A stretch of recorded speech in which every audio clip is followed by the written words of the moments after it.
Shalom semuanya. Baik, kalau Bapak Ibu tuh senang sekali dengan sebuah judul khotbah. Saya ingin menyampaikan dengan tema pesan singkat. Pesan singkat tapi mendalam. Sangat singkat tapi mendalam ini. Maknanya tapi mendalam. 1 Tesalonika 5 ayat 16, 17, 18 dikatakan bahwa bersukacitalah senantiasa, tetaplah berdoa, mengucap syukurlah dalam segala hal, sebab itulah yang dikehendaki Allah di dalam Kristus Yesus bagi kamu. Janganlah padamkan roh dan janganlah anggap rendah nubuat-nubuatan.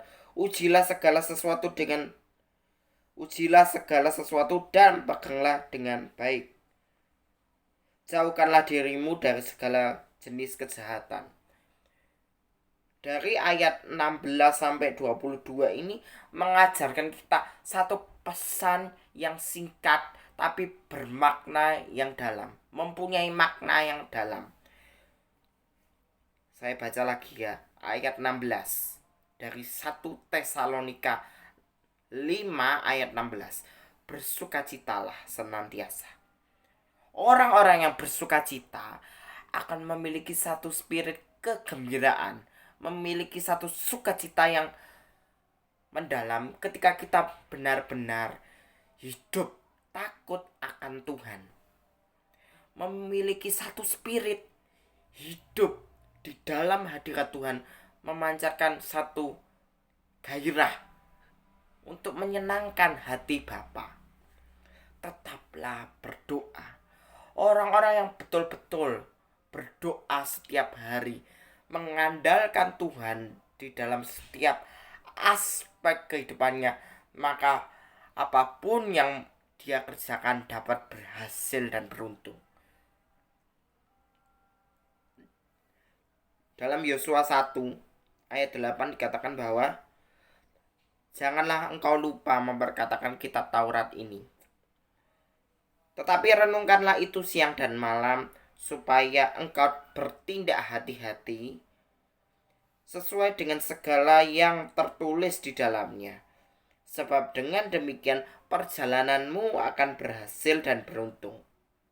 Orang-orang yang betul-betul mengandalkan Tuhan di dalam setiap aspek kehidupannya akan mengalami satu spirit hidup yang berkemenangan. Ketika kita betul-betul mengandalkan Tuhan di dalam setiap aspek kehidupannya. Dengan cara apa sih? Intimacy with God, encounter with God, mengalami satu perjumpaan yang abadi dengan Tuhan. Yaitu melalui apa sih? Saat teduh. Saat teduh itu mengalami satu perjumpaan di mana hadirat Tuhan itu nyata di dalam setiap aspek kehidupan kita, supaya hidup kita itu menjadi hidup yang bermakna dan menjadi kitab yang terbuka bagi orang lain. Di ayat yang ke-18 dari 1 Tesalonika 5 ayat 18 dikatakan bahwa mengucap syukurlah di dalam segala sesuatu, sebab itulah yang dikehendaki Allah di dalam Yesus Kristus bagi kamu. Orang-orang yang mengandalkan Tuhan ya dan selalu mengucap syukur di dalam segala hal akan mengalami satu terobosan di dalam hidupnya, mengalami satu breakthrough, satu kelepasan, dan hidupnya menjadi hidup yang berkemenangan, memiliki mentalitas pemenang di dalam setiap aspek kehidupannya. Orang-orang yang mengucap syukur, grateful sama Tuhan, akan mengalami satu hidup yang berkelimpahan. Yohanes 10 ayat 10 bagian B dikatakan bahwa Yohanes 10 ayat 10 bagian B, aku datang supaya mereka mempunyai hidup yang berkelimpahan. Jadi orang-orang yang mengandalkan Tuhan dan selalu mengucap syukur di dalam setiap aspek kehidupannya, maka mereka akan mempunyai hidup yang berkelimpahan ketika dia mau taat dan setia melakukan setiap aspek kehidupannya.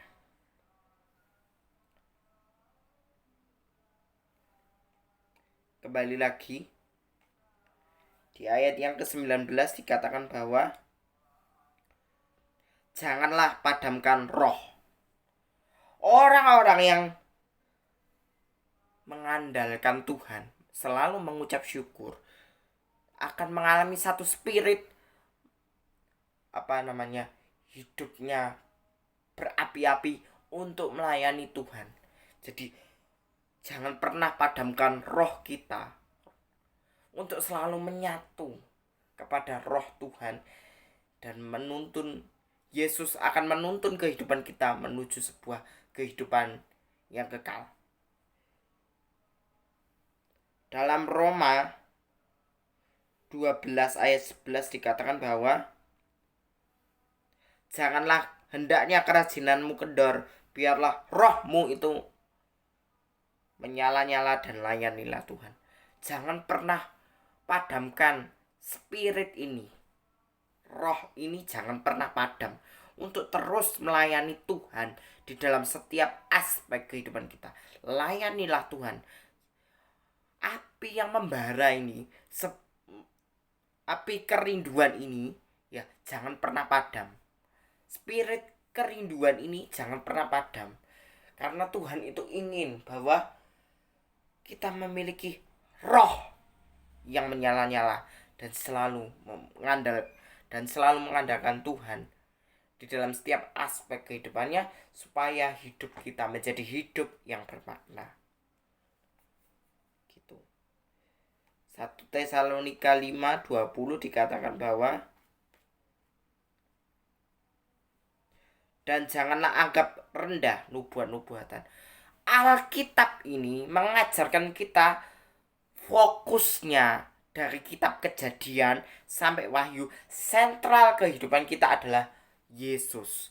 Makanya apapun yang Alkitab ajarkan tentang masa depan, ya, tentang sifat kita atau proses kehidupan kita menuju sebuah hidup yang kekal, itu sudah tercatat di dalam Alkitab. Makanya jangan pernah anggap remeh atau rendah nubuat-nubuatan, karena nubuatan itu pasti akan terjadi dan dapat digenapi di dalam nama Yesus. Yesus mengajarkan kita hanya satu. Kita harus mempunyai hubungan yang vertikal kepada Tuhan terlebih dahulu. Vertikal, tegak lurus dulu.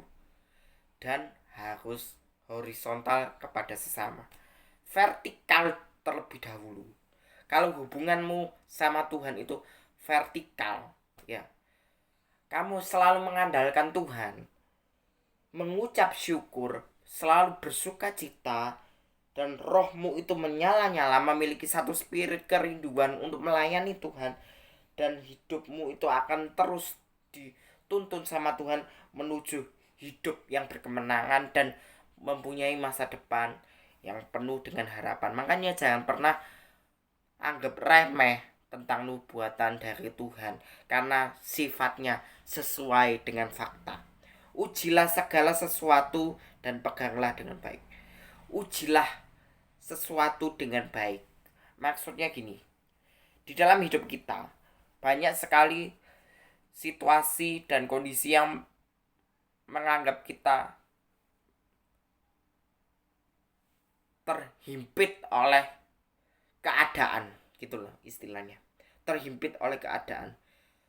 Ujilah segala sesuatu dan peganglah dengan baik.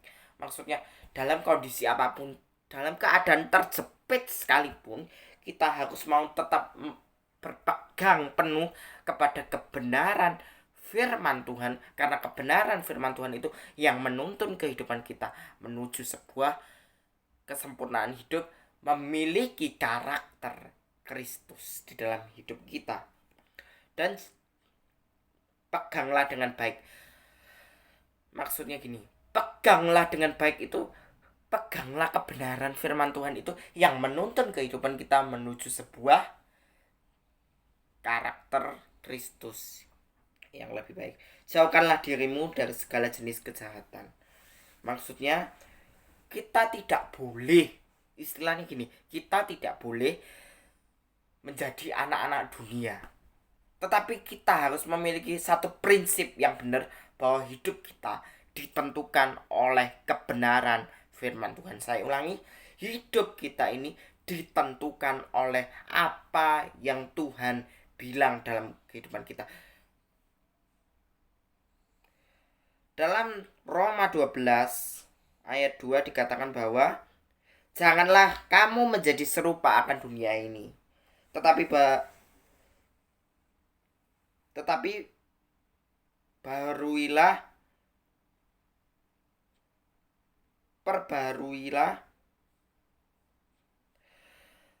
Janganlah kamu menjadi serupa akan dunia ini, tetapi berubahlah oleh pembaruan budimu, supaya kamu dapat membedakan manakah kehendak Allah yang baik, berkenan, dan sempurna. Kita sebagai manusia tidak boleh mengingini dunia. Ya tak bilangi. Kita tidak boleh mengingini dunia. Kita harus mau mewarisi kebudayaan sorga itu nyata atas hidup kita. Jauhkanlah dirimu dari segala kejahatan. Maksudnya kita tidak boleh memiliki mindset, perspektif, dan paradigma tentang dunia. Tetapi kita harus berubah semuanya itu menjadi mempunyai mindset, perspektif, dan paradigma untuk menuju sebuah kehidupan yang kekal. Biarlah pesan-pesan yang singkat ini dapat menuntun kehidupan kita menuju hidup yang kekal dan mempunyai karakter Kristus dalam hidup kita. Jalani setiap proses yang ada, kenakanlah karakter Kristus di dalam hidup kita, supaya hidup kita itu dapat menjadi anggur dan roti yang terpecah. Hidup yang bermakna bagi sesama. Demikian, Tuhan memberkati.